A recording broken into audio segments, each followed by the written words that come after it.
আসসালামু আলাইকুম সবাইকে নুসরাত মিনি কিচেনে। আজকে আপনাদের সাথে শেয়ার করব খুবই মজাদার একটা শরবতের রেসিপি। আশা করি ভিডিওটি আপনাদের ভালো লাগবে। তাহলে দেখে নেওয়া যাক। বিসমিল্লাহ। প্রথমে দিয়ে দিচ্ছি একটা বড় আপেল কুচি, তারপরে দিয়ে দিচ্ছি 1 কাপ আঙ্গুর, তারপরে দিয়ে দিচ্ছি 2টা স্লাইস করে কাটা কলা,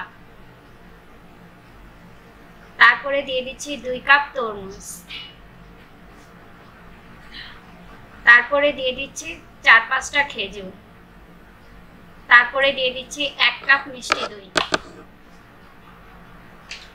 তারপরে দিয়ে দিচ্ছি 3 টুকরা চকলেট, তারপরে দিয়ে দিচ্ছি কাঠবাদাম আর কাজু বাদাম,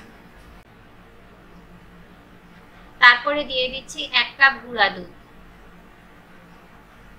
তারপরে দিয়ে দিচ্ছি টেস্ট অনুযায়ী চিনি, তারপরে দিয়ে দিচ্ছি ফ্রিজের 2 কাপ ঠান্ডা পানি। এখন এই সবগুলিকে আমি ব্লেন্ডার করে নিব। আমি যেই ফলগুলি নিয়েছি যে একই ফল নিতে হবে তেমনটা না, আপনারা চাইলে যে কোনো ফলই নিতে পারেন। ব্লেন্ডার করার পরে এইরকম একটা শরবত হয়েছে। এখন আমি গ্লাসে সার্ভ করে নিব।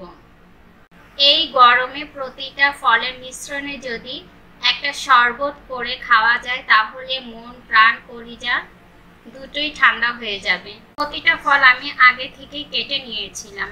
খুবই অল্প সময়ে ঝটপট এই শরবতটা বানানো যায়। অনেক সময় বাচ্চারা ফল খেতে চায় না, প্রতিটা ফলের মিশ্রণে যদি এরকম একটা শরবত করে দেন তাহলে বাচ্চারা খুবই মজা করে খাবে। ভিডিওটি যদি ভালো লেগে থাকে লাইক, কমেন্ট, শেয়ার করে সাবস্ক্রাইব করে পাশে থাকার অনুরোধ রইল। আজকের মতো এখানে বিদায় নিচ্ছি। আবারও দেখা হবে অন্য কোনো রেসিপিতে। সবাই খুব ভালো থাকবেন, আমার জন্য দোয়া করবেন, আমিও আপনাদের জন্য দোয়া করি। আল্লাহ হাফেজ।